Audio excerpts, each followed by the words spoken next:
بسم اللہ الرحمن الرحیم۔ انصاف۔ ایک مرتبہ بنی مخزوم قبیلہ کی ایک با اثر خاتون فاطمہ نے چوری کی اور رنگے ہاتھوں پکڑی گئی۔ چوری کا مقدمہ حضور صلی اللہ علیہ وسلم کے سامنے پیش کیا تو آپ صلی اللہ علیہ وسلم نے گواہ کی موجودگی میں چوری کرنے والی خاتون کا دایاں ہاتھ کاٹنے کا حکم دیا۔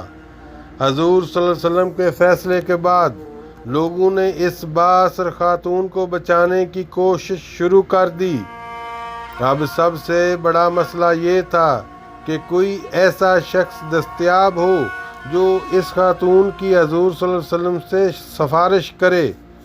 آخر سب نے حضرت اسامہ بن زید رضی اللہ تعالیٰ عنہ، جن کی حضور صلی اللہ علیہ وسلم بہت عزت کیا کرتے تھے، اس چور خاتون کی سفارش کے لیے چنا۔ چنانچہ جب آپ حضور صلی اللہ علیہ وسلم کے پاس پہنچے تو آپ صلی اللہ علیہ وسلم نے پوچھا، اسامہ کہو کیا کہنا چاہتے ہو؟ حضرت اسامہ بن زید نے فرمایا، آپ صلی اللہ علیہ وسلم نے فاطمہ نامی جس خاتون کے ہاتھ کاٹنے کا حکم دیا ہے وہ ایک بااثر قبیلے سے تعلق رکھتی ہے۔ اس کا ہاتھ کاٹنے سے یہ قبیلہ کہیں دوبارہ کافر نہ ہو جائے۔ آپ صلی اللہ علیہ وسلم اس کو معاف کر دیں۔ یہ سن کر حضور صلی اللہ علیہ وسلم کا چہرہ سرخ ہو گیا۔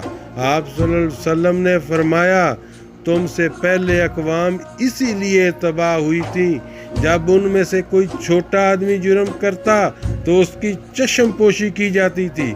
میں اللہ تعالیٰ کی قسم کھا کر کہتا ہوں، اگر فاطمہ بنت قیس کی جگہ فاطمہ بنت محمد صلی اللہ علیہ وسلم بھی ہوتی تو اس کو یہی سزا دیتا۔ ماشاءاللہ۔